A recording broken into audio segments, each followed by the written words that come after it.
Olá, pessoal! Nesta videoaula eu vou falar sobre regressão multivariada, tá? Então a gente já falou na aula passada sobre a nova multivariada, que é a análise de variância multivariada, e lá a gente já falou um pouquinho do modelo de regressão multivariado, né? Naquele contexto de comparação de médias populacionais, né?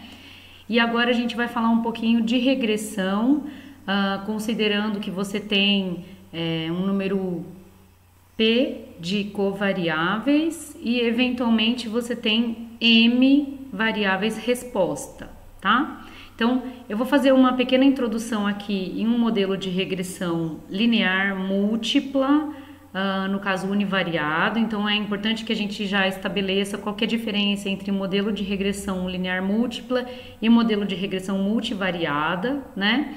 Então, na regressão multivariada, a gente tem mais do que uma variáveis resposta.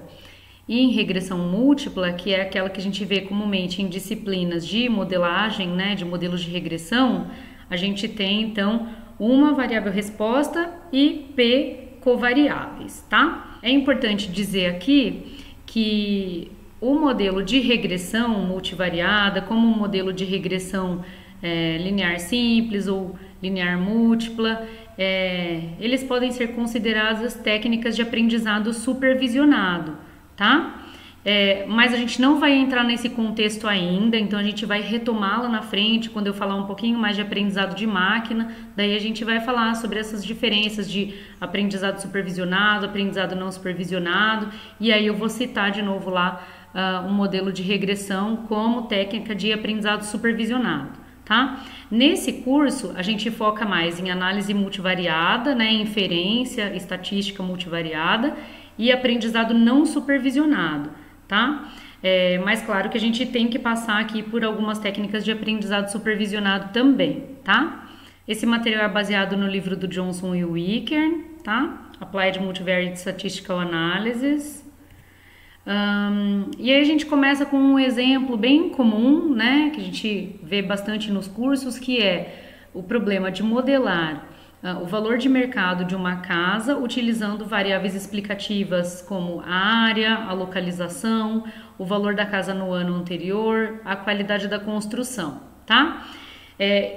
Então, digamos que seja possível escrever um modelo linear. Então, esse linear é sempre nos parâmetros, tá? Então, aqui os parâmetros são os betas, então esse é um modelo que é linear nos parâmetros, também chamados de coeficientes de regressão, tá? E a gente tem a variável resposta que seria o y, que é o valor de mercado da casa, e um erro aleatório epsilon, tá? Então esse modelo aqui é um modelo de regressão linear múltipla univariado, tá? Por que é univariado? Porque eu tenho só uma variável resposta.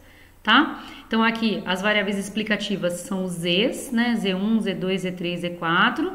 E é comum também a gente dizer que y é a variável dependente e os z's de 1 a 4 são as variáveis independentes, tá? Os parâmetros betas são desconhecidos, mas a gente supõe aqui que eles são fixos, tá? Em um contexto bayesiano, a gente poderia modelar a incerteza sobre eles com uma distribuição de probabilidade a priori, por exemplo, tá? Mas não é o caso aqui. Para a gente aqui, os betas são fixos e desconhecidos, tá? E o erro aleatório o epsilon, a gente vai supor uma distribuição de probabilidade para ele, ou pelo menos que ele tenha média zero e variância sigma 2, tá? Em geral, em problemas de regressão, né, do ponto de vista estatístico, o ideal seria que a gente pudesse controlar quais valores de z que a gente vai observar na nossa amostra, tá? Então, por exemplo, nesse problema da casa, o ideal seria, eu quero observar áreas tanto, localização tal, tal e tal, valor da casa no ano anterior tal, tal e tal, ou seja, seria o ideal se a gente pudesse fixar esses valores de z no início do experimento e então coletar os nossos dados, tá? A gente sabe que isso quase nunca acontece ou nem sempre acontece, né? Em geral a gente já pega o conjunto de dados pronto e a partir dele que a gente vai tentar fazer a modelagem, tá? Aqui a nomenclatura, então, yi é a variável resposta ou variável dependente. os beta-j's, aqui o j vai de 0 até 4, são os parâmetros desconhecidos e fixos, tá? Quer dizer, a gente não vai colocar a distribuição de probabilidade nos beta-j's.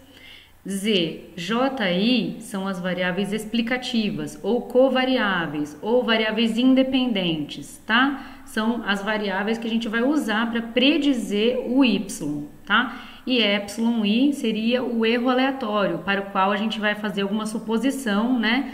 Que eu vou falar agora. Então, as suposições mais comuns são que o valor esperado do epsilon I é 0 para i de 1 até n, a variância do epsilon i é sigma 2 para i de 1 até n, e a covariância entre epsilon i e epsilon j é 0 para ij de 1 até n e i diferente de j, ou seja, nós temos aqui a suposição de erros não correlacionados, tá? Então, essa é a suposição mais comum do modelo de regressão linear múltipla, né? Então, lembra, múltipla é porque eu estou colocando múltiplas covariáveis aqui, tá? Bom, aqui no primeiro exemplo a gente falou de 4 covariáveis, mas a gente poderia estender esse modelo para p covariáveis. Então, o meu yi seria modelado como beta 0 mais beta 1 z1i mais beta 2 z2i mais beta p zpi mais o epsilon i para i de 1 até n, tá? Então, notem que ainda yi é unidimensional, ou seja, tenho uma variável resposta. Bom, daí a gente poderia escrever matricialmente esse modelo, né? Então, em vez de escrever uma expressão e colocar para i de 1 até n, a gente poderia escrever todo mundo matricialmente, né? Nesse caso, então, a gente empilharia y1 até yn. Z, que seria a matriz de covariáveis, teria uma coluna de uns, que é referente ao intercepto, e P outras colunas aqui, né? Então, essa matriz Z, ela tem N linhas e P mais uma colunas, tá? Então, essa Z, a gente supõe que é não aleatória, tá? Beta seria o vetor de parâmetros, que seria beta 0, beta 1 até beta P. Epsilon seria o vetor de erros, epsilon 1 até epsilon N, tá?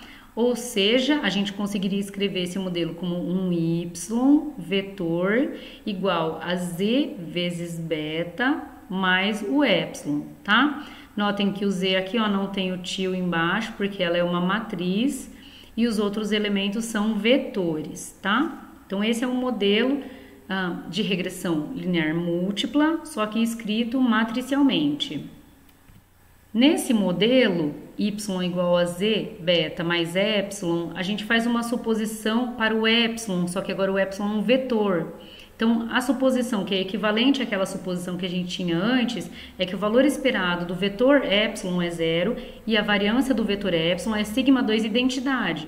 Ou seja, a matriz de variâncias e covariâncias do epsilon é uma matriz que é toda de zeros e sigma 2 na diagonal principal, tá? E em disciplinas mais básicas de modelos de regressão, né, a gente desenvolve, obtém o estimador de mínimos quadrados de beta. Então, agora, ó, eu tô chamando isso daqui de um estimador, por isso que eu tô colocando o chapéu nele, tá? Fica, então, z transposto z a menos 1, z transposto y, tá? Então, a gente pode ver qual que é a dimensão desse beta chapéu aqui. A gente já sabe que ele deve ser P mais 1 por 1, né? Por quê? Porque ele é uma estimativa para o vetor beta. Mas vamos conferir aqui. Então, Z é N por P mais 1. Então, Z transposto vai ser P mais 1 por N. Z é N por P mais 1. Então, aqui, ó, isso daqui é P mais 1 por P mais 1. Que multiplica P mais 1 por N, que multiplica N por 1. Então, é P mais 1 por 1, tá?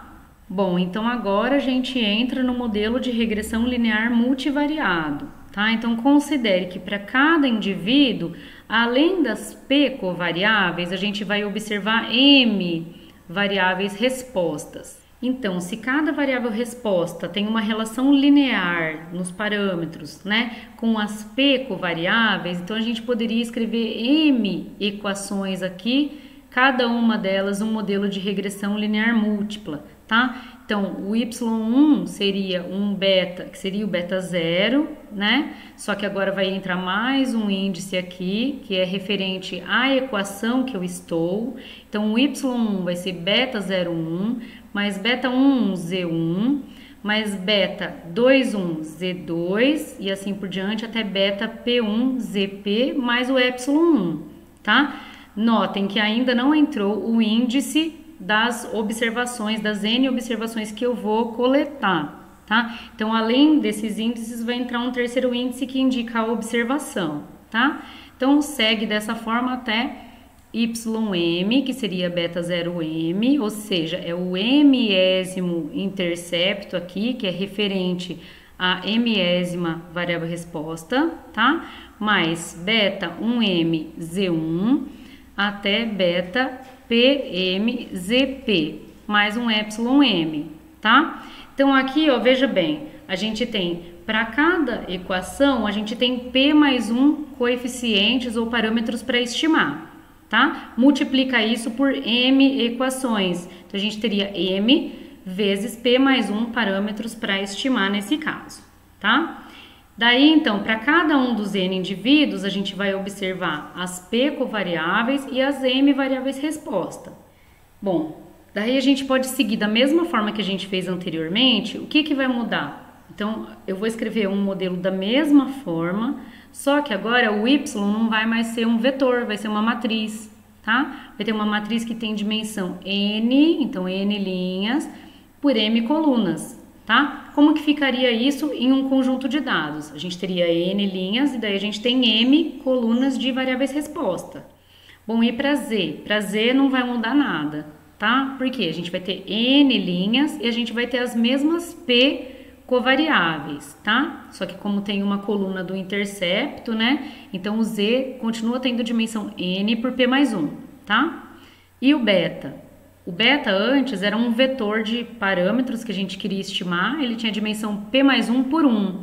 Agora eu vou ter um vetor desses, né, para estimar para cada uma das variáveis resposta. Por quê? Porque o intercepto da equação 1 não vai ser o mesmo intercepto da equação M, tá? Então o beta passa a ser uma matriz de dimensão P mais 1 por M. E o epsilon, que é o erro aleatório, agora é uma matriz que tem dimensão N por M, tá? Então, aqui eu escrevi matricialmente como que fica. Então, Y é uma matriz N por M, então aqui ó, você tem N linhas e M colunas.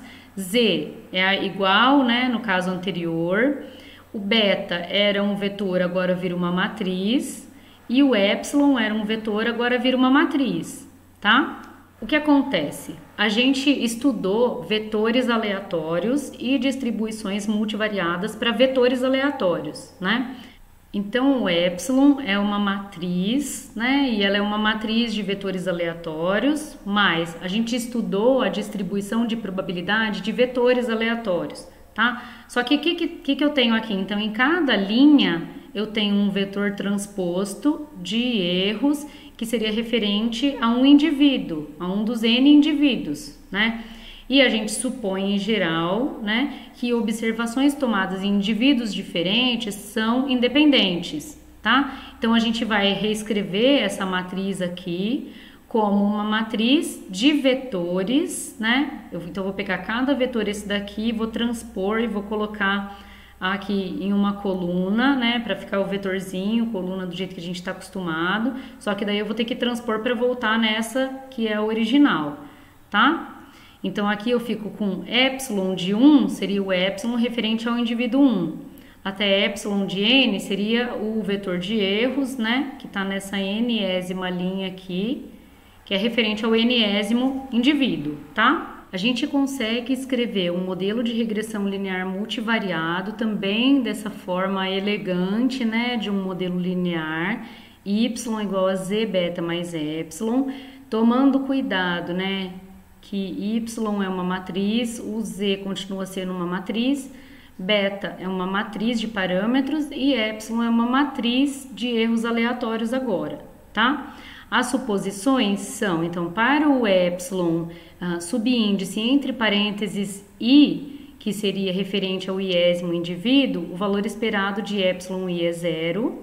A matriz de variâncias e covariâncias do εi é sigma. E aí o que entra de diferente aqui é a covariância entre εi e εk. Notem que esses daqui não tem o parênteses aqui no índice, tá? Eu achei essa uma forma de fazer uma diferenciação aqui, porque agora esse εi é referente à variável i, tá? Então a variável i e a variável k, ou seja, referente às diferentes equações, tá? E aí a gente está colocando essa covariância, né? Uma matriz de variâncias e covariâncias como sigma 2 ik identidade para ik de 1 até m e i diferente de k. Dessa forma, os erros em indivíduos distintos, então a gente está supondo que em erros distintos os erros são não correlacionados, mas as observações de variáveis diferentes podem estar correlacionadas para um mesmo indivíduo, que é o que a gente coloca nessa correlação aqui, sigma 2 e k, tá? Que seria a covariância entre a observação I e a observação K, tá? Então, se a gente voltar lá para o problema da casa, o que a gente poderia imaginar? Então, imagina que além do valor de mercado da casa, você também vai considerar as variáveis valor efetivo de venda, tá? Então, digamos que você consiga calcular para algumas casas, né? Então, qual era o valor de mercado e qual foi o valor efetivo de venda. São duas variáveis diferentes, claro que elas estão correlacionadas, né? Mas, em geral, você anuncia uma casa por um preço, você não consegue vender por aquele preço, mas você consegue vender por um preço, em geral, abaixo, né? E vamos supor que uma outra variável de interesse possa ser um potencial de valorização, tá? Então, você teria 3 variáveis resposta: o valor de mercado da casa, o valor efetivo de venda e o potencial de valorização. Imagina que você pudesse, de alguma forma, mensurar, né? E observar essas 3 variáveis. E você quer modelar essas variáveis de forma linear usando as mesmas covariáveis que a gente definiu lá. Então, esse exemplo que eu dei seria um modelo linear, multivariado, trivariado, na verdade, né? Porque a gente tem 3 variáveis resposta e a gente teria as mesmas 4 covariáveis como lá no exemplo. E aí seria super interessante, né? Porque a gente, quando a pessoa vai comprar uma casa, por exemplo, ela pode até ter interesse no valor de venda, né? O quanto vale aquela casa, mas ela tem interesse também no potencial de valorização, né, e no valor efetivo de venda, e eventualmente as mesmas covariáveis podem ser utilizadas para explicar essas 3 variáveis resposta. Bom, na prática, como que a gente estima os parâmetros? Então, é da mesma forma do modelo linear múltiplo, tá? Você vai obter a mesma expressão aqui para o estimador de mínimos quadrados, que é beta-chapéu, só que agora o beta-chapéu é uma matriz, Z transposto Z a menos 1, Z transposto Y. Então, todo mundo nessa equação aqui agora é matriz, tá? Como exercício, verifiquem as dimensões dos elementos acima, inclusive se esse produto aqui é possível, tá? Da mesma forma que a gente obtém no modelo de regressão linear múltipla, a gente pode obter as previsões. Então, como que eu obtenho as previsões? Substitui o beta por beta-chapéu. Claro que aqui não vai, na equação de predição não aparece o erro, né? Então, o y-chapéu, que é o y predito, que é uma matriz, vai ser z beta-chapéu, que é z transposto z a menos 1, z transposto y, que é linear em y, tá? Então, você só está multiplicando por uma matriz aqui. Da mesma forma, a gente pode obter os resíduos, então, y menos y-chapéu, que é o observado, menos o ajustado, né? Que seria y menos, aí você substitui o ajustado aqui, tá? E aí você fica com identidade menos z transposto z a menos 1, z transposto y, tá? Quem tá fazendo o modelo de regressão e aprendizado supervisionado, que está sendo oferecido agora, vocês vão encontrar muitas dessas expressões lá nesse curso, tá? Só que lá não é multivariado, então lá é um caso particular desse daqui, tá? O requisito para essa disciplina é inferência só. Então, assim, eu não espero que vocês tenham um background de modelos de regressão, mas claro que quem viu antes já está um pouco mais familiarizado com essas expressões. Bem, se a gente supor que o epsilon vetor, né, subíndice e entre parênteses tiver distribuição normal com média zero e matriz de variância e covariância sigma, com posto de sigma igual a P mais 1, ou seja, de posto completo, e o N maior do que P mais 1 mais M, em geral bem maior, né? Agora a gente tem M variáveis respostas. Então, é possível mostrar que o beta-chapéu, que é Z transposto Z a menos 1, Z transposto Y, é também o estimador de máxima verossimilhança de beta, tá? A gente viu que ele é o de mínimos quadrados. No caso dos erros terem distribuição normal, ou de a gente conseguir supor isso, né? Então, ele também é o estimador de máxima verossimilhança de beta. Além disso, o beta-chapéu, por propriedades da distribuição normal, ele também tem distribuição normal com valor esperado de beta-chapéu igual a beta, ou seja, é um estimador não viesado para beta, tá? E o sigma-chapéu, de máxima verossimilhança, seria 1 sobre n, y menos z beta-chapéu transposto, y menos z beta-chapéu. Notem que agora complicou um pouquinho a suposição de normalidade. Por quê?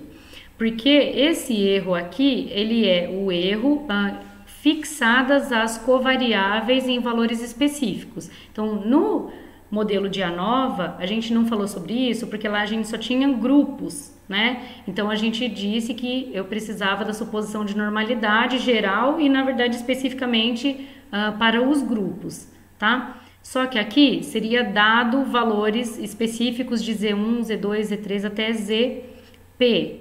Então, a gente teria que olhar para a distribuição de Y dados esses valores das covariáveis, tá? E isso, claro que não vai ser possível, porque em geral são muitas combinações, né, dos valores que as covariáveis vão assumir, tá? Como é que a gente faz? Então, na prática, a gente faz a suposição, né, de que eu posso ajustar um modelo de regressão linear multivariado com essa suposição aqui de que os erros têm distribuição normal, e a gente olha para os resíduos para ver se faz sentido essa suposição, tá? Já que os resíduos seriam uma espécie de erros observados, tá? Então é importante a gente fazer a distinção aqui do que é o erro aleatório e do que é o resíduo. O resíduo é resultante do modelo ajustado e o erro é uma suposição inicial do modelo, tá? Então, com base nos resíduos observados, a gente consegue ter evidências a favor ou contra a normalidade dos erros que a gente assumiu.